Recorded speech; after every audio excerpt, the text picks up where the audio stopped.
Good evening friends. My self सक्षम अग्रवाल। और आज जैसा कि हमने बोला था कि हम पार्ट नंबर 5 लेकर आएंगे, so we are here with the part 5। और जैसे कि मैंने कल लास्ट क्लास में यानी कि पार्ट 4 में मैंने आपको ये बोला था कि कुछ टॉपिक्स हैं, लाइक मैंने लास्ट में लिखा था विट्रियोल्स पर हम बात करेंगे एंड देयर हीटिंग, इस पर बात करेंगे एंड देयर हीटिंग। ठीक है, तो इसके ऊपर हम बात करेंगे और इसके बाद हम फिर बैलेंसिंग पर चले जाएंगे। बैलेंसिंग का मैं बहुत लंबा वीडियो नहीं ही करूँगा क्योंकि बैलेंसिंग सबको आती है, मुझे लगता है ज़्यादा कुछ सिखाने का इसमें है भी नहीं। ठीक है, हाँ, बट इतना मैं इंश्योर कर दूंगा, आपको एक दो एग्जाम्पल्स ऐसे दे दूंगा कि मज़ा आ जाएगा बढ़िया करके। तो विट्रियॉल्स किसे कहते हैं? ठीक है, they are the hydrated sulphate salts. ठीक है, तो टर्म कहाँ से आई, क्या है, इतना जानना इंपॉर्टेंट नहीं है। ये वर्ड याद रखना है कि विट्रियॉल्स नाम की कोई तो चीज़ बताई है और उसका मतलब होता है हाइड्रेटेड सल्फेट सॉल्ट्स। 3 तरह के विट्रॉल आपको याद करने पड़ते हैं। ठीक है, मैंने आपको कल भी आपको बोला था। पहला ब्लू विट्रॉल, ये तो कल भी बात हो चुकी थी। वाटर ऑफ क्रिस्टलाइजेशन तीनों में है, हाइड्रेटेड बोला ना, हाइड्रेटेड। तो दूसरा होता है ग्रीन विट्रॉल, राइट, ग्रीन विट्रियॉल। और थर्ड है अपने पास व्हाइट विट्रियॉल, राइट, व्हाइट विट्रियॉल। इन तीनों के बारे में बात करें। ब्लू विट्रियॉल किसे बोलते हैं? CuSO4.5H2O, yes. ग्रीन विट्रियॉल किसको बोलते हैं? FeSO4.7H2O, इसको बोलते हैं। और व्हाइट विट्रियॉल किसको बोलते हैं? ZnSO4.7H2। ये आपको याद ही रखना पड़ेगा, कोई और तरीका नहीं है। कोशिश करें कि इन्हें रेगुलर बेसिस पर, रेगुलर मतलब ये नहीं कि जस्ट आज लिखा, कल लिखा, परसों लिखा, उससे अगले दिन लिखा, ऐसा नहीं है। 2 या 2 से ज़्यादा दिन के गैप में, जैसे एक दिन छोड़ दिया, फिर 2 दिन छोड़ दिए, फिर 3 दिन छोड़ दिए, ऐसे करते करते आपको इसमें लिखना ही पड़ेगा, राइट। तो मैंने आपको कल भी सिखाया था, सबसे पहले अगर आप इन्हें हीट करेंगे बेटा, अगर इन्हें हीट करा ना, सबसे पहले भागने वाली चीज कौन है? ये 5H2। सबसे पहले भागने वाली चीज कौन है? H2। क्योंकि आपको पता होना चाहिए कि वाटर वेपर बहुत जल्दी बनता है, और वाटर अगर वेपर बनेगा तो वाटर वेपर बनेगा, तो वाटर वेपर तो गैस है, गैस स्टेट तो एस्केप आउट, कोशिश करे कि भागे, है ना। तो जैसे ही आप इसके क्रिस्टल को हीट करेंगे, it will convert into CuSO4 and साथ में 5H2O will be remove out, right. ये वाला, अच्छा फर्क क्या है? ये ब्लू विट्रॉल लिखा है ना, ब्लू, तो इसका मतलब इसका कलर क्या है जनाब? ब्लू है। लेकिन हीट करने के बाद इट टर्न्स इनटू कलरलेस। अगर आप इसकी बात करें तो कहने को तो इसका नाम ग्रीन विट्रॉल है, लेकिन एग्जैक्ट ग्रीन नहीं होता बेटा, बहुत लाइट ग्रीन होता है, इसको पेल ग्रीन बोल देते हैं, PALE, पेल ग्रीन, इसको ऐसा बोल देते हैं, पेल ग्रीन, राइट। तो ये पेल ग्रीन है। इसको अगर आप हीट करते हैं तो FeSO4 अलग हो जाएगा, साथ में 7H2O अलग हो जाएगा। ठीक है, इसमें भी सेम है बेटा, पेल ग्रीन। कई बार लोग ना इसको एप्पल ग्रीन बोल देते हैं, मतलब एप्पल के ऊपर जितना ग्रीन कलर होता है ना, एप्पल के ऊपर जितना ग्रीन कलर होता है केवल उतना, इसको अगर हीट करोगे तो ये भी क्या बनाएगा? कलरलेस बनाएगा। क्योंकि ये 7H2O तब तक था, तब तक तो इसका क्रिस्टल था, but as heating goes on, heating apply करेगी, therefore these water molecules will remove out। बेटा यहाँ प्लस है ना, प्लस का मतलब नाउ दे आर सेपरेटेड, यहाँ डॉट का मतलब they are the part of that crystal. यहां पर ये पार्ट है इस क्रिस्टल का, यहाँ ये पार्ट नहीं है, यहाँ ये टूट गए। ऐसे ही यहाँ हीटिंग अगर आप करेंगे तो it will convert into ZnSO4 plus 7H2O। हालांकि ये तो व्हाइट ही था, व्हाइट इटसेल्फ कोई कलर होता ही नहीं, और ये भी कलरलेस ही है, तो आपको ऐसा कोई खास अंतर इसमें देखने को नहीं मिलेगा। इसीलिए इसकी चर्चा केवल और केवल MCQ में, mostly it is discussed in the MCQs for the white vitriol as such, right. मतलब क्वेश्चन में be asked that what is white vitriol in the following, और ऑप्शंस आपको दे सकते हैं, तो वहां पर ये ऑप्शन करेक्ट हो जाएगा। सिर्फ और सिर्फ फॉर द MCQ पर्पस आपको ये वाला याद रखना है, otherwise as such no need to memorize it, right. तो आपको इस पर ध्यान ज्यादा रखना है और आपको इस पर ध्यान थोड़ा अपना ज्यादा रखना है। मीन भाई अगर आपने ये राइट डाउन कर लिया है, मैं आपको कई बार बोल चुका हूं, ठीक है, always keep a pen and pencil with pen and paper, like don't pick up the paper only, you need a text book, right, in which you write down. सब कुछ आपको लिखना पड़ेगा, सब कुछ आपको लिखना पड़ेगा बेटा, बिना लिखे कभी किसी का कोई पार नहीं हो सकता। आप कितनी पीडीएफ ले लो, आप कितने भी बुक्स पढ़ लो, अकेले बुक से भी कुछ नहीं होगा, आपको लिखना ही पड़ेगा, ठीक है। फिलहाल मैं इसको रब आउट कर देता हूं। आफ्टर दैट एक क्वेश्चन जो एनसीईआरटी ने दे रखा है और हम इसको बैलेंसिंग में फिर से डिस्कस करेंगे, ठीक है। फिलहाल मैं क्वेश्चन बोल देता हूं। उसने एक वर्ड यूज किया हुआ स्ट्रॉन्ग हीटिंग, एनसीईआरटी ने एक वर्ड मेंशन किया है स्ट्रॉन्ग हीटिंग, ठीक है। स्ट्रॉन्ग हीटिंग देखते हैं। क्वेश्चन है FeSO4.7H2O को अगर आप बॉइलिंग ट्यूब में, वर्ड क्या बोल रहा हूं मैं, बॉइलिंग ट्यूब, ऑब्वियस बात है, इसका मतलब टेस्ट ट्यूब से थोड़ा हार्ड ग्लास रहता होगा, जल्दी से चटकेगी नहीं। अगर आप इसको हीट करते हैं तो सबसे पहले साथ छोड़कर जाने वाली चीज कौन है, 7H2O, यानी FeSO4 अलग हो जाएगा और 7H2O बेटा अलग हो जाएगा, right, they will separate out. अभी तक these water molecules are the part of that crystal, now they are separated, that means crystal is breakdown। तो क्रिस्टल ब्रेकडाउन हुआ, सबसे पहले क्या हुआ, कलरलेस।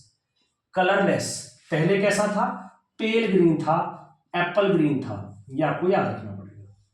फिर अगर फर्दर आपने इसकी हीटिंग रोकी नहीं, तभी तो आपने वर्ड यूज किया ना स्ट्रॉन्ग हीटिंग। दोबारा देख लीजिए, आपने वर्ड क्या यूज किया, स्ट्रॉन्ग हीटिंग। स्ट्रॉन्ग हीटिंग का मतलब अभी तक आपने हीटिंग रोकी नहीं है, यहां के बाद हीटिंग फिर चल रही है, हीटिंग अभी भी कंटिन्यू है। तो ध्यान रखना, जब आप किसी भी कंपाउंड को स्ट्रॉन्ग हीट की तरफ ले जाते हो तो उसके प्रीवियस सारे बॉन्ड्स ब्रेक डाउन हो जाते हैं, प्रीवियस सारे बॉन्ड्स ब्रेक डाउन हो जाएंगे और जो नए बॉन्ड्स डेवलप होंगे they are with the oxygen itself. यानी यहां पर बनने वाली चीज क्या है, आयरन का ऑक्साइड बनने लगेगा, आयरन के पुराने सारे बॉन्ड्स टूट जाएंगे और नए बॉन्ड किसके साथ डेवलप होंगे, ऑक्सीजन के साथ। अभी बैलेंसिंग हम नहीं कर रहे हैं, जस्ट इस टॉपिक को खत्म करते ही आज मैं बैलेंसिंग भी, आज मैं पूरा चैप्टर रैप अप कर दूंगा, आज मैं खत्म ही कर दूंगा। पार्ट 5 में आज कंप्लीट ही मामला हो जाएगा। थोड़ी बहुत वीडियो लंबी हो सकती है, थोड़ी बहुत, ज्यादा नहीं होगी। इसको अगर आप हीट करेंगे पुराने सारे बॉन्ड्स टूट जाएंगे, नए बॉन्ड किसके साथ डेवलप हो जाएंगे, ऑक्सीजन के साथ। लेकिन बेटा यहां तो आयरन का ऑक्सीजन के साथ बॉन्ड बनाया है, सल्फर का क्या, तो आपको लगेगा सर सल्फर का बॉन्ड तो ऑक्सीजन के साथ ऑलरेडी था, बट बेटा आयन भी तो था, SO4 आयन होता है, SO4 आयन होता है और आयन के साथ प्रॉब्लम है ना, charges can not be isolated. एक वर्ड मैं आपको यूज करके दे रहा हूं आज, हालांकि आपको उसने कोविड ने सिखा दिया होगा ये वाला word, but the thing is isolation means complete separation. Complete separation आप नहीं कर सकते कभी भी, थोड़ा सेपरेट कर सकते हो, थोड़ी देर के लिए सेपरेट कर सकते हो, थोड़ा गैप बना सकते हो, but you can not isolate. इसका मतलब अगर ये आयन है तो अपनी ये भी फॉर्म बदलेगा, आयन में नहीं रहना चाहेगा, तो सल्फर का ऑक्सीजन के साथ जो नया बॉन्डिंग पैटर्न होगा वो SO2 और SO3 की फॉर्म में होगा, राइट।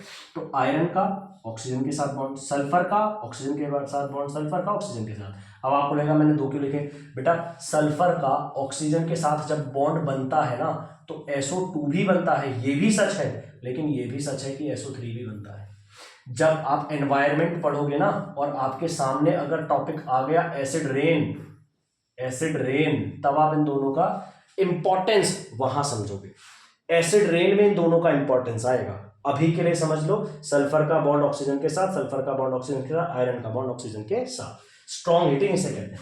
दूसरी बात, ये रस्ट का फॉर्मूला है, ये लोहे पर लगने वाली जंग का फॉर्मूला है। क्या बोलते, कैसी होती है वो, reddish brown, reddish brown colour की, राइट। यानी कि जो हमारा पेल ग्रीन था पहले वो कन्वर्ट होगा कलरलेस और धीरे धीरे फिर उसका कलर कहां तक पहुंच जाएगा, रेडिश ब्राउन।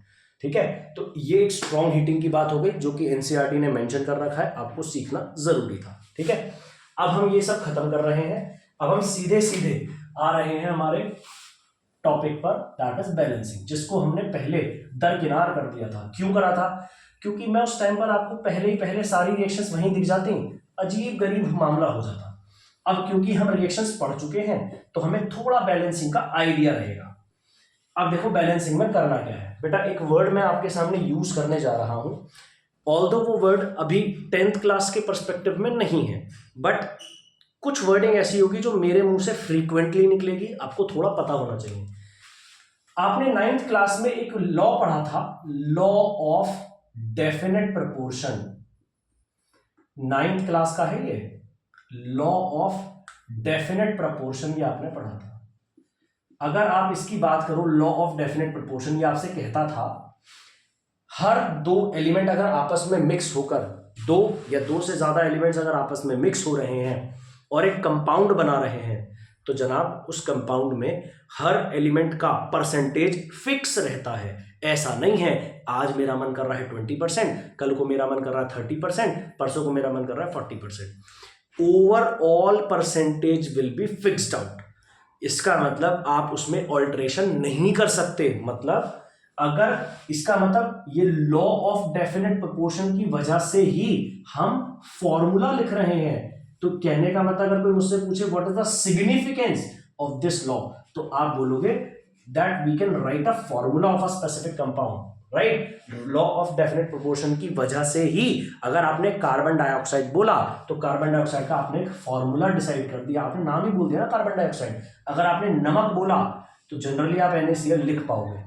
आप नहीं पूछोगे, आप नहीं मानोगे, जैसे फॉर एग्जाम्पल वाटर या पानी ही ले लो, मुझे लगता है 6, 7, 8, 9, 10 किसी भी क्लास का बच्चा हो एटलीस्ट उसे वाटर का फॉर्मूला याद होता है। अगर मैं आपसे पूछूं कि ना एक लिक्विड मिला जिसको जो देखने में बहुत हद तक पानी जैसा था, बहुत हद तक पानी क्या, मैं डाउट था कि वो पानी है, उसका फॉर्मूला मुझे दिखाई दिया H2O2, लेट्स से मैंने बोला एक फॉर्मूला है H2O2, क्या आप इसे पानी मानोगे? क्या आप इसे will you accept it as a water? No, आप मना कर दोगे, आप बोलोगे नहीं यार ये पानी नहीं है। क्यों? बोले पानी का तो फॉर्मूला H2O है ना, ये 2 कहां से आया? ये नहीं जानता। इसका मतलब ये हुआ बेटा हर एक कंपाउंड में अपने कुछ फिक्स रेशियो होते हैं, इसको हम बोलते हैं इंटरनल स्टोशियोमेट्री। आप सिर्फ वर्ड सुने, लिखने के चक्कर में स्टोशियोमेट्री वर्ड ना लिखें, ठीक है। यानी आपके पास जो फॉर्मूला है, आपको फॉर्मूला में छेड़खानी नहीं करनी है, तो बैलेंसिंग आपको कहती है फॉर्मूले में कुछ नहीं करना, ठीक है।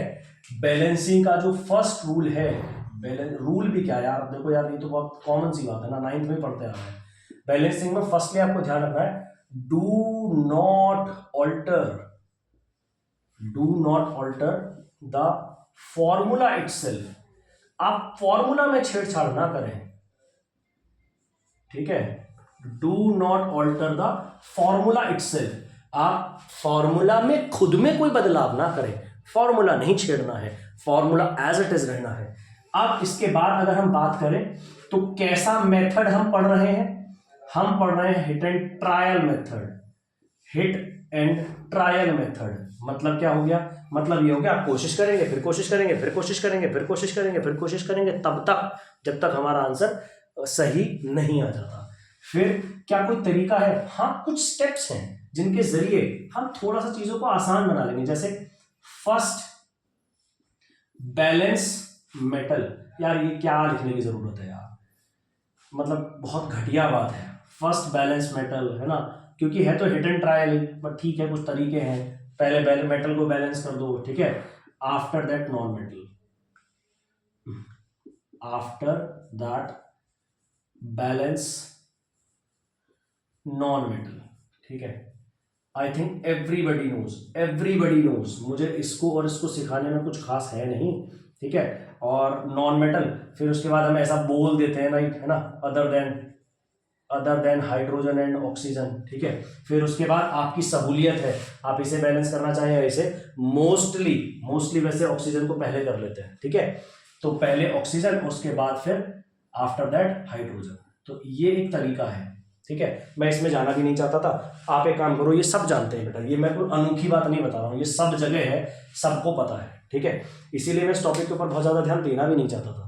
थोड़ा बहुत बस एक ये लाइन जरूर अपने दिमाग में बैठा के रखना, don't alter the formula itself. आपको फॉर्मूला ऑल्टर नहीं करना, आपको जो फॉर्मूले पता हैं पहले से उसको ऑल्टरेशन में नहीं लाना, उसको आपको कुछ नहीं करना, केवल और केवल आपको देखना है वो बैलेंस है या नहीं है, फॉर्मूले को नहीं, मतलब एटम्स को देखना है, राइट। चेक करते हैं, एग्जाम्पल्स ले लेकर बात करते हैं, और मैं आपको कुछ नई नई चीजें भी सिखाऊंगा, एक दो नई चीजें सीखेंगे और उसके बाद अपन रैप अप करेंगे। देखिए, एग्जाम्पल के तौर पर मैं आपके सामने एक रिएक्शन लिखने जा रहा हूं, ठीक है। तो Fe plus H2O gives Fe2O3 और साथ में मैंने लिख दिया H2। रिएक्शन क्या है मुझे उससे कोई मतलब नहीं है, कुछ नहीं जानना, आपको तो केवल और केवल बैलेंस करना सीखना है। चेक करते हैं, नंबर ऑफ एटम्स जो यहाँ होने चाहिए वो नंबर ऑफ एटम्स यहाँ भी होने चाहिए। आयरन अपने पास यहाँ पर एक ही चमक रहा है, जबकि यहाँ पर आयरन चमक रहे हैं 2। बेटा इसको तो मैं कुछ नहीं कर सकता क्योंकि ये तो फॉर्मूला का पार्ट है, फॉर्मूले को नहीं छेड़ना था। आयरन 2 है तो यहाँ पर 2 करना पड़ेगा, हमने शुरुआत में लिख दिया। शुरुआत वाली मल्टीप्लाई अलाउड है, बाद वाली मल्टीप्लाई अलाउड नहीं है, ठीक है। तो आयरन कितने हो गए जनाब? 2 हो गए, ठीक है, सब बैलेंस है मामला, यहाँ तो बैलेंस ही हो गया। अब उसके बाद कोशिश करें कि पहले ऑक्सीजन को देख लें। ऑक्सीजन कितने हैं? 1 है, ऑक्सीजन यहाँ पर 1 है, और यहाँ पर ऑक्सीजन अपने पास कितने हैं जनाब? ऑक्सीजन 3 है, मामला तो बराबरी पे नहीं है। इसको 3 कर सकते हैं, यहाँ तो 3 नहीं लिख सकते, यहाँ तो 3 नहीं लिख सकते, उससे फॉर्मूला चेंज हो जाएगा, तो यहाँ 3 लिख दिया, क्योंकि मैं जानता हूँ अंदर मल्टीप्लाई 3 1 जा 3, तो ऑक्सीजन एक की जगह कितने हो गए? 3 हो गए, ऑक्सीजन तो बैलेंस हो गए। लास्ट रह गया हाइड्रोजन। देखो यार कॉमन सी बात है, 3 2 जा 6 कर लो वैसे ही, और अगर आप इतने ही पोर्शन को देख लो तो H2 तो यहाँ भी लिखा हुआ है ना, क्यों ना मैं यहाँ 3 लिख दूँ, बैलेंस हो गया, सब कुछ बैलेंस हो गया। मेरी आपसे एक अपील और है, प्लीज थोड़ा सा ध्यान रखें, कोशिश करें कि जब आप बैलेंस कर चुके हों, जब आपको लग रहा हो कि आपने बैलेंस कर लिया, एक बार अपने दिमाग में फिर भी इनका ये आउटकम बना ले कि आयरन कितने हैं, ऑक्सीजन कितने हैं, ऑक्सीजन, एक बार और प्लीज क्रॉस चेक जरूर करें। फिलहाल यहाँ पर सब कुछ ठीक है, ऑल तो ध्यान रखना बेटा, बैलेंसिंग में हमने केवल और केवल यही देखना है, अदरवाइज तो वैसे स्टेट्स लिखनी पड़ती हैं, ठीक है, स्टेट्स आपको लिखनी पड़ेंगी, स्टेट्स इस तरह से। लेकिन मैं आपसे कई बार कह चुका हूं, प्रॉब्लम पता है क्या है, क्योंकि जब टीचर्स कॉपी चेक करते हैं ना, तो कई बार बच्चे की कॉपी देखकर उन्हें याद आ जाता है कि हाँ यार इसने स्टेट्स नहीं लिखी, या गलती पॉइंट आउट हो जाती है। अगर आप स्टेट्स याद नहीं रख पाते हैं, डोंट वरी एट ऑल, कोई आपसे स्टेट्स पूछने नहीं आ रहा है, कोई आपसे नहीं जानना चाहता कि आप बैलेंसिंग के दौरान आप जरूर स्टेट बताएं, मत बताओ। हाँ, एक आध एमसीक्यू ऐसा आ सकता है, वो आपके कॉमन सेंस से आपसे सॉल्व हो जाएगा, वो आपका थोड़ा सा कॉमन सेंस है, राइट। अगर कॉमन सेंस की बात करें तो बात एक अलग है, अदरवाइज अगर आप जैसे मैंने यहाँ लिख दिया, आप मत लिखो ना, आप गायब ही कर दो। आप टीचर को क्यों याद दिला रहे हो कि हाँ जी देखो हम जानते हैं या हमने गलती करी है, आप गलती की गुंजाइश ही खत्म कर दो, आप लिखो ही मत, कोई नहीं कटेगा, राइट। इसके बाद ये तो फर्स्ट एग्जाम्पल हो गया, ठीक है, फर्स्ट एग्जाम्पल हो गया। सेकेंड एग्जाम्पल, अब मैं आपको वो चीज सिखाने जा रहा हूं जो मुझे लगता है कि काफी कम लोग जानते हैं। मैं ये नहीं कह रहा कि कोई सिखाता नहीं, बेटा बिल्कुल सिखाते हैं, बहुत सारे टीचर सिखा रहे हैं, बहुत अच्छा सिखा रहे हैं। मैंने तो अब शुरू किया है, ठीक है, मतलब पढ़ा मैं भी टीचिंग करता था पहले काफी, लेकिन सिखा बहुत रहे हैं। मैं यहाँ पर आपको क्या सिखाना चाह रहा हूँ, आज मैं आपको एक चीज सिखाता हूँ। एग्जाम्पल के तौर पर एक रिएक्शन है, मान लीजिए मैंने एक रिएक्शन लिखी, कौन सी लिख सकते हैं, let's say Na plus H2, मैंने ये रिएक्शन लिखी, आगे मैंने लिखा NaOH और साथ में मैंने लिख दिया H2। ये रिएक्शन है, चेक करते हैं, क्या सोडियम 1 है? हाँ सोडियम 1 है, क्योंकि मेटल है ना, सबसे पहले मेटल को देखेंगे एक बार। क्या सोडियम यहाँ पर भी 1 है? यस, सोडियम यहाँ पर 1 है। क्या ऑक्सीजन यहाँ पर 1 है? यस, ऑक्सीजन 1 है जनाब, बिल्कुल 1 है। क्या यहाँ पर ऑक्सीजन 1 है? हाँ बिल्कुल 1 ऑक्सीजन है, सब कुछ ठीक है। हाइड्रोजन कितने बैठ रहे हैं यहाँ पर? 2। हाइड्रोजन कितने बैठ रहे हैं यहाँ पर? 2। और हाइड्रोजन यहाँ पर कितने बैठ रहे हैं? 3 जनाब, 3 बैठ रहे हैं। तो बेटा क्या हिट एंड ट्रायल, क्या मैं हिट एंड ट्रायल लगाऊं, व्हाट शुड आई डू? अब ध्यान रखना, अब मैं आपको बता रहा हूं असली क्लाइमैक्स, अब मैं आपको वहां तक ले जाना चाह रहा हूं जिसके लिए मुझे बैलेंसिंग पढ़ानी थी। यार बाकी भटीचा चीजें तो सब जानते हैं यार, है ना, वो मुझे उसमें जाना भी नहीं है। ये जो H2 लिखा हुआ है ना, आप समझो, आप चाहते क्या थे? हम चाहते थे कि ये दोनों बराबर हो जाएं, ये दोनों बराबर हो जाएं। क्या कोई हमेशा ऐसी चीज आपको बड़ा फायदा देंगी, H2Cl2O2F2N2, ये चीजें बड़ा ही फायदा देंगी। क्यों बेटा? ये एलिमेंट है बेटा, ये एलिमेंट ही तो है। बस यही तो कह लो कि एलिमेंट में एटम्स ने ग्रुप बना रखे हैं, एलिमेंट में सेम एटम्स ने ग्रुप बना रखे हैं। इसका मतलब अब मैं एक थोड़ी सी चालबाजी करने जा रहा हूं, थोड़ा समझने जा रहा हूं। ये तो 2 है, ठीक है, ये 3 है। सोचो, ये 3 में एक तो यही है, 2 ये है। अगर ये भी एक होता, थोड़ा जोर डालो, अगर ये भी एक होता तो एक और एक मिलकर कितने हो जाते हैं? 2 हो जाते, बैलेंस हो जाता मामला। तो एक छोटा सा, एक छोटी तरकीब है। तरकीब क्या है? आप यहां 1/2 लिख लो। थोड़ा सा कंफ्यूजिंग है, प्लीज थोड़ा सा ध्यान दें। आपने यहां 1/2 लिख लिया। क्या ये तरीका हर एक पे लग जाएगा? नहीं।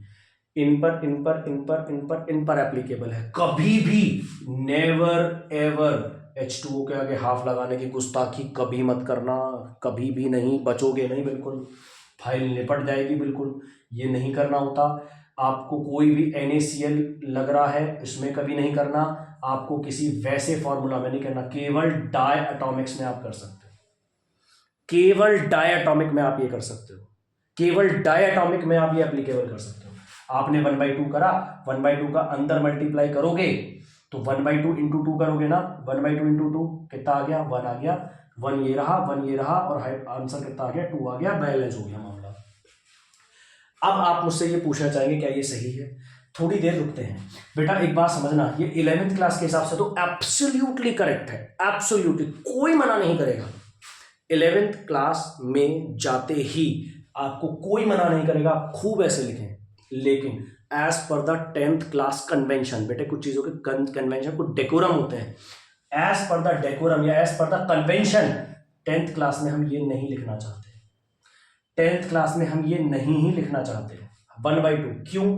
क्योंकि 10th क्लास में आप कैसे ही किसी को समझाओगे कि हाइड्रोजन एक मॉलिक्यूल है? बेटा मॉलिक्यूल पूरा होता है, 2 हो सकते हैं, 3 हो सकते हैं, 4 हो सकते हैं, कोई आधी नहीं हो। जैसे एग्जाम्पल, मॉलिक्यूल को आप ऐसे समझते हैं जस्ट लाइक अ मार्कर। ये मार्कर आधा आधा सेंसलेस है यार, आधा का कोई मतलब ही नहीं है ना। स्टूल आधा सेंसलेस, ठीक है। आप किसी से टेबल मांगने जाएगा, बोले आधी टेबल दे दो, नहीं मिलेगी, ठीक है। मींस कुछ चीजों के कंप्लीट के सेंस होते हैं बेटा, हाफ के कोई सेंस नहीं होते।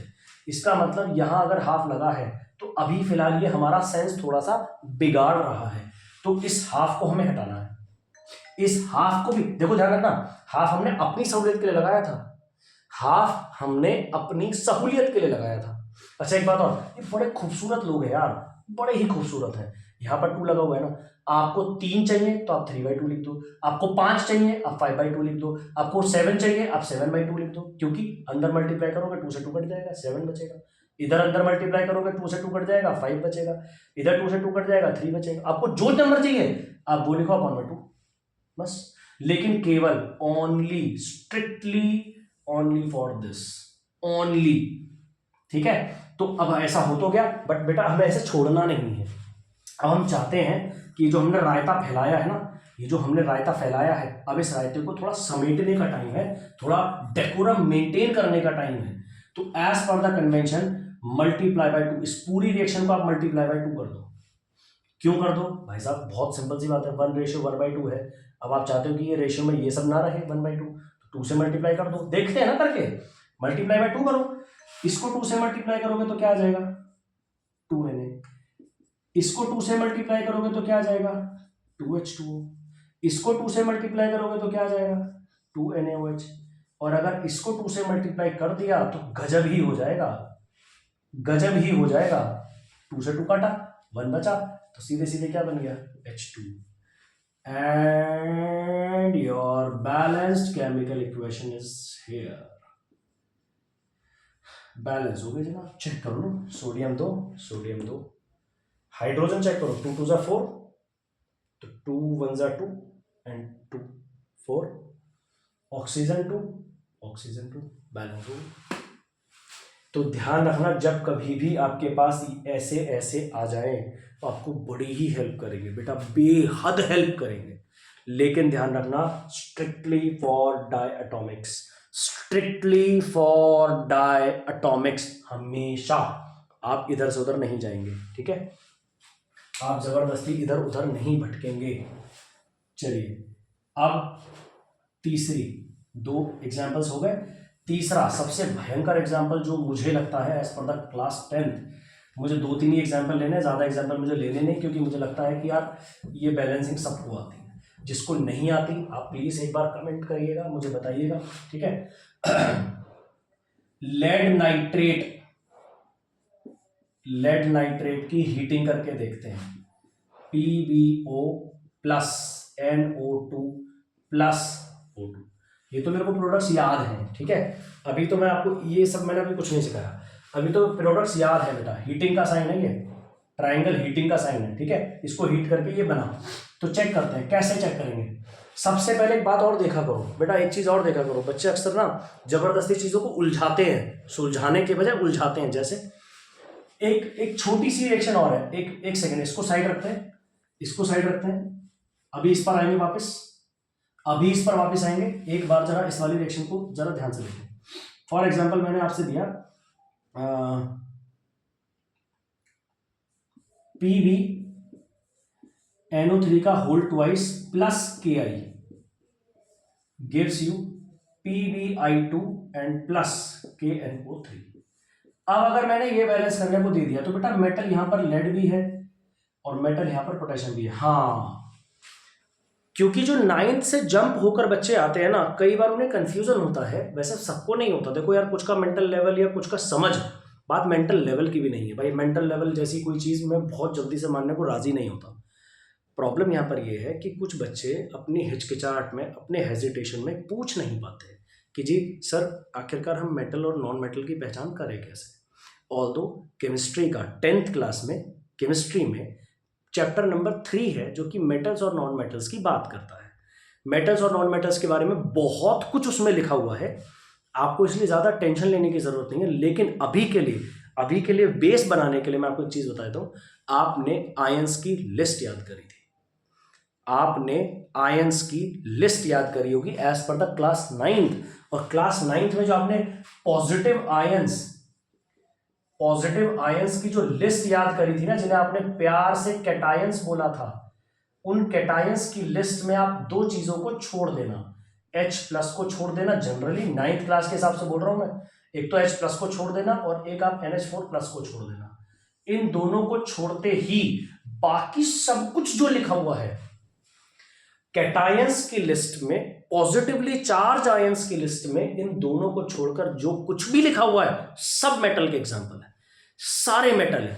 तो आपने लेड वहां पर पढ़ा होगा, Pb के ऊपर +2, बिल्कुल, तो ये भी मेटल है। पोटेशियम के ऊपर भी +1 होता है, मेटल है जनाब। तो लेड यहां पर कितना है? 1 है। यहां पर लेड कितना चमक रहा है आपको? 1 है, ओके। पोटेशियम कितना है? 1 है, ऑब्वियस। यहां भी पोटेशियम कितना है? 1 है। तो 2 मेटल्स हमारे पास थे, हमने दोनों देख लिए। अब कुछ बच्चे ना यहाँ पर ये सोचते हैं N2 ऑक्सीजन 3 दूनी 6, नहीं यार 3 2 6, कुछ नहीं करना। आप ये देखो ना, क्या है ये NO3 है, ये NO3 है, दिस इज NO3। क्या प्रोडक्ट साइड में भी NO3 है क्या? हाँ, ये रहा NO3, फिर यहां आ गया NO3। यार दोनों ही NO3 है ना, तो मैं एटम्स अलग अलग क्यों करूं? Why should I differ? मतलब क्यों मुझे उन्हें सेग्रीगेट करना है, क्यों मुझे उन्हें अलग अलग करना है? नहीं करना ना भाई। देखो ना सीधे सीधे NO3 और यहां भी चमक रहा है NO3, बस फर्क इतना है, NO3 कितने हैं? 2 हैं। ये NO3 कितने हैं? 2 हैं। यहां NO3 के बाहर तो 2 लिखा हुआ ही नहीं है, 1 ही है। और यहां मुझे लिखना अलाउड नहीं है, 2 मैंने यहां लिख दिया। लेकिन जैसे यहां 2 लिखा, गड़बड़ हो गई। अब पोटेशियम भी कितने हो गए? 2 हो गए जनाब। तो आपको लगेगा अच्छा पोटेशियम 2 हो गए, तो यहां पर पोटेशियम 1 रह गया, 1 तो रखना ही नहीं है, आपने यहां 2 लिख दिया, तो यहां 2 हो गए। अब बैलेंस हो गया मामला। आयोडीन चेक कर लो, I 2 1 2 2 और ये भी 2, सब बैलेंस है, सब कुछ बैलेंस है, देख लो। तो आप हर आयन को अगर आप अलग अलग लेवल पर लेकर जाओगे, नाइट्रोजन अलग, ऑक्सीजन अलग, ये अलग, वो अलग, वो अलग, तो भाई बहुत सी बार उलझ जाएगा, बहुत सी बार उलझ जाएगा। अभी फिलहाल ये बैलेंस हो गई, फिलहाल ये बैलेंस हो गई, कोई दिक्कत नहीं है, कोई परेशानी नहीं है। दूसरी बात बेटा ये sorry sorry sorry sorry sorry ये हो गया बैलेंस, तो ये हो चुकी बेटा। काहे का एग्जाम्पल है, काहे का एग्जाम्पल है, देख लेते हैं। क्या यहाँ पर आयंस है? हाँ। क्या यहाँ पर भी आयंस है? हाँ। क्या यहाँ पर भी आयंस है? हाँ। क्या यहाँ पर भी आयंस है? हाँ। तो आयंस, एक तो आयंस इन्वॉल्व है सारे सारे। क्या ऐसा नहीं लग रहा लेड पहले NO3 के साथ था, अब लेड आयोडीन के साथ चला गया?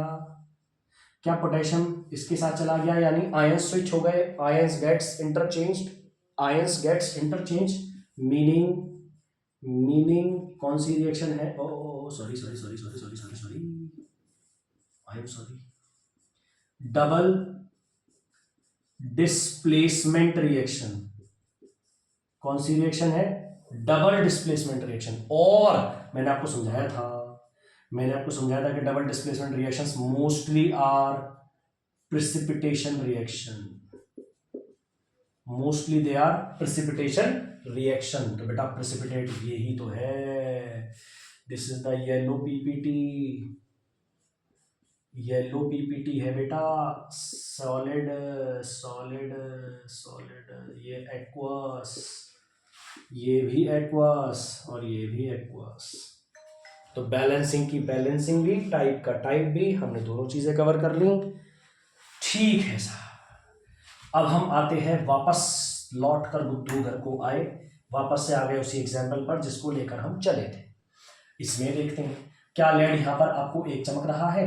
हाँ जी एक चमक रहा है। क्या यहाँ पर भी आपको लेड एक ही चमक रहा है? हाँ मुझे भी एक ही चमक रहा है। अब प्रॉब्लम ये है, फिर बच्चे वही करते हैं कि सर अभी तो आपने बोला था नाइट्रेट, हाँ तो बेटा ये NO3 माइनस है ना, NO3 के ऊपर सिंगल माइनस रहता था, चलो कोई बात नहीं, यहाँ NO3 है, क्या वहां आपको NO3 चमक रहा है? नहीं चमक रहा। अगर आपको NO3 चमक ही नहीं रहा, इसका मतलब अब आपको एटम्स अलग अलग अलग अलग देखने पड़ेंगे। चेक करते हैं, N कितना 2, N कितना 2, तो यहां पर लिख दो 2, क्योंकि यहाँ एक ही था, क्योंकि यहाँ एक ही था। आगे ऑक्सीजन कितने? नाइट्रोजन 2, हमने वहां कर दिए 2। ऑक्सीजन कितने हैं? 3 2 जा 6, ओके। यहां ऑक्सीजन कितने हैं? 1 1 प्लस 2 2 जा 4 प्लस और 2, 4 और 1 5 प्लस 2 कितना आ गया? 7 आ गया। ओ हो, एक का ही तो अंतर है। क्या डायटोमिक है? क्या डायटोमिक है? क्या डायटोमिक है? यस, ये 7 है ना, 6 करना है, यानी अगर मैंने इसीलिए देखो कुछ तो बात होगी कि मैंने ये वाला 2 यहाँ छोड़ दिया था। अगर इस 2 की जगह पर 1 होता, अगर इस 2 की जगह पर 1 होता तो एब्सोल्यूटली आंसर कितना आ जाता? 6 आ जाता बेटा। अगर इस 2 की जगह पर 1 होता, अगर इस 2 की जगह पर 1 होता तो 5 और 1 आंसर कितना आ जाता? 6 आ जाता, बात खत्म हो जाती, बराबर हो जाते। तो क्या हम बराबर कर नहीं सकते? कर सकते हैं जनाब, 1/2 कर दिया। हमें ऑक्सीजन दरअसल 2 नहीं, हमें चाहिए था केवल 1, 2 नहीं हमें चाहिए था 1, और उस 1 को करने के लिए मैंने यहां कर दिया। बेटा यहां नहीं कर सकते थे क्योंकि ये पूरा कंपाउंड है, मैंने आपको बोला था कंपाउंड नहीं डायटोमिक को कर सकते हैं, केवल डायटोमिक को कर सकते हैं। और जैसे ही आपने ये करा, अब एब्सोल्युटली आंसर बहुत शानदार आ चुका है। 1 प्लस 2 2 जा 4 एंड प्लस हाफ का मल्टीप्लाई अंदर करोगे तो 1/2 इंटू 2 आंसर आ जाएगा 1 प्लस 1 कितना आ गया? 6 आ गया। बैलेंस हो गया मामला जनाब, बैलेंस हो गया। लेकिन ऐसा करते करते हमने 10th क्लास के डेकोरम के साथ छेड़छाड़ कर दी, हमने 10th क्लास का डेकोरम मेंटेन नहीं किया। तो अब थोड़ा सा टाइम है, try to maintain the decorum. तो एक बार कन्वेंशन फॉलो करते हैं, कन्वेंशनली हमें ऐसे नहीं छोड़ना, 10th क्लास के कन्वेंशन के हिसाब से हमें ऐसे नहीं छोड़ना। तो क्या करना है, जब भी आपके पास हाफ या 1/, हालांकि 1/3 जैसी कोई चीज आनी नहीं है, या 1/2 आ गया, अपॉन में 2 है ना, आपको 2 ही तो गायब करना है, आपको ये अपॉन में नहीं चाहिए, नहीं चाहिए। पूरी रिएक्शन को आप मल्टीप्लाई कर दो 2 से, अभी तो करा ही था, अभी तो करा ही था, पूरी रिएक्शन को आप मल्टीप्लाई कर दीजिए 2 से। देखते हैं, चलो यहाँ 2 से मल्टीप्लाई करोगे तो आ जाएगा 2PbNO3 का whole twice. Very good. Heating का तो कभी यहाँ भी 2 कर दो बेशर्मो, यहाँ 2 नहीं करना, ये तो हीटिंग का साइन है। यहाँ 2 से मल्टीप्लाई 2PbO, यहाँ भी 2 से, अब 2 पहले से ही है, एक तो 2 पहले से ही है और आप कह रहे हो 2 से मल्टीप्लाई कर दो, 2 2 जा 4, 4NO2, और जब इसको 2 से मल्टीप्लाई करोगे तो फिर से 1 बन जाएगा और प्लस में आपको लिखना पड़ेगा O2। मैंने आपसे बोला था आप सिर्फ कहे पर ना जाए, आप एक बार फिर से चेक करें, फिर से चेक करते हैं। लेड कितने हैं? 2 हैं। यहां लेड कितने हैं? 2 हैं। नाइट्रोजन कितने हैं? देखो 2 तो ये रहे और 2 वो रहे, 2 2s are 4। ओके, यहां नाइट्रोजन कितना है? नाइट्रोजन अकेला यहाँ, और तो कोई है ही नहीं, और उसका मल्टीप्लाई किससे हो रहा है? 4 से हो रहा है। और चेक करो ऑक्सीजन, 3 2 जार 6 और 6 2 जार 12। ऑक्सीजन कितने हो रहे हैं जनाब? 12। यहाँ ऑक्सीजन चेक करते हैं, 2 1 jar 2, okay, plus 4 2 jar 8, okay, और 2, 8 और 2 10 और 2 12। बैलेंस हो गई जनाब, बैलेंस हो चुकी है। ऐसे क्वेश्चन सिखाने के लिए आया था मैं, तो जानते सब होंगे, आता भी बहुतों पे होगा, कुछ मैं नया नहीं सिखा रहा हूँ। बस एक चीज़ और बता देता हूँ बेटा, ये तो ठीक है, ये वाला जो NO2 है ना, ये गैस होती है nitrogen dioxide, nitrogen dioxide gas होती है, ब्राउन कलर की होती है, ब्राउन कलर्ड गैस। तो जब कभी भी क्वेश्चन आ जाए तो आपको समझना होगा कि आप लिखेंगे brown coloured gas, okay, brown coloured gas, इसके बारे में आपको चर्चा कर दी गई है, ठीक है। तो बैलेंसिंग हमने सीख ली है, बैलेंसिंग का अब मुझे लग रहा है और कुछ बचा ही नहीं है, बाकी तो आप छोटी मोटी रिएक्शन आप बैलेंस कर ही लेंगे, है ना। प्रैक्टिस वगैरह आप अपनी एनसीएफ, मैंने आपको इसीलिए कोई भी क्वेश्चन यहाँ बोर्ड पर नहीं दिया, क्योंकि मैं चाहता हूँ कि आप एनसीईआरटी खोलें, उसमें जितने भी क्वेश्चन हैं आप सब करना शुरू कर दें बेटा, है ना। कोई दिक्कत आती है तो आप मेरे को बताएं, मैं उसके ऊपर भी कोशिश करूँगा उसको कंप्लीट करने की। अब 2 वर्ड्स बचे हैं केवल और केवल, विट्रियोस तो हम खत्म कर ही चुके हैं। अच्छा, एक चीज़ और ध्यान रखना, कई बार जैसे CuSO4.5H2 है, आपको क्या लगता है, क्या हमारा एनवायरनमेंट हीट नहीं देता?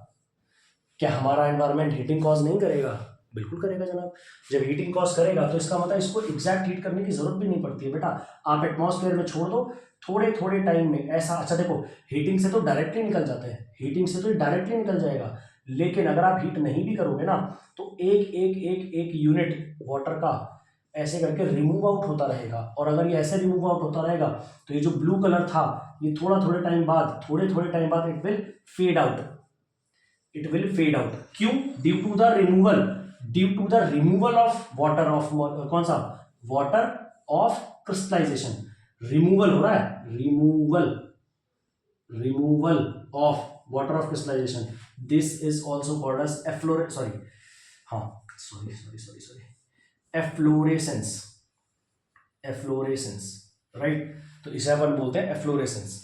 इसमें कहीं कोई दिक्कत नहीं, नाम आपको याद रखना पड़ेगा, ये वर्ड आपको याद रखना पड़ेगा, efflorescence. Efflorescence is what? Removal of water of crystallization, ठीक है। तो ये वाली बात समझ में आ गई। इसके बाद मुझे लगता है एक और पार्ट बनाना ही पड़ेगा। चलिए, तो एक काम करते हैं, वीडियो बहुत लंबी हो जाएगी, ठीक है। आज अपन ने क्या क्या सीखा? आज हमने सीख लिया विट्रियोल्स के बारे में एंड देयर हीटिंग, जो ऊपर हेडिंग लिखी हुई है वो तो देख ही लिया। इसके अलावा हमने आज सीखा बैलेंसिंग के बारे में, बैलेंसिंग के बारे में, और हमने एक आइडिया ले लिया, क्योंकि आइडिया ही लेना था इसका, ऐसा और कुछ भी नहीं है बेटा। एफ्लोरेसेंस का हमने आइडिया ले लिया, एफ्लोरेसेंस का हमने आइडिया ले लिया, ठीक है। अब कल लास्ट पार्ट रहेगा जिसमें हम corrosion, corrosion, rancidity, yes, rancidity, और इसके साथ साथ हम एक यूनिक टॉपिक पढ़ रहे होंगे जिसका नाम है डेलीक्यूशंस नेचर, ठीक है। हालांकि डेलीक्यूशन पढ़ के पढ़ा जाता है, इन तीनों टॉपिक्स के बारे में हम लोग पढ़ेंगे। एंड इन दोनों का तो हमें थोड़ा सा प्रिवेंशन भी देखना होगा, और तो ज़्यादा कुछ है नहीं यार, प्रिवेंशन आप खुद ही जानते हैं, है ना। जंग से बचाने के लिए क्या करोगे, खाने की चीज़ों को खराब होने से बचाने के लिए आप क्या करोगे, तो आपको ये दोनों वर्ड आपको वहाँ पर पता चल जाएंगे, प्रिवेंशन हम पढ़ लेंगे। तो मुझे लगता है, मैं सोच रहा था कि आज कंप्लीट हो जाएगा, आई एम सॉरी, उन वर्ड्स को मुझे वापस लेना पड़ेगा। These will be covered in part 6, these will be covered at the part 6 and you will get the rocking solid preparation, rock salt type की preparation, आपकी बहुत बढ़िया solid preparation हो जाएगी। दूसरी बात बेटा, कुछ चीज़ें ना एक काम करेंगे, अभी तो खैर मैं ये पार्ट्स में डाल ही रहा हूँ, फिर कभी इनको कंबाइन भी करेंगे, और कंबाइन करने के बाद एक मैं मैराथन सेशन ले लूँगा। उस मैराथन सेशन में हम A to Z तक, यानी कि चैप्टर नंबर 1 में जहाँ से कहानी शुरू हुई और जहाँ तक जाकर ख़त्म होती है, each and everything will be covered. ठीक है, अभी के लिए इतना ही।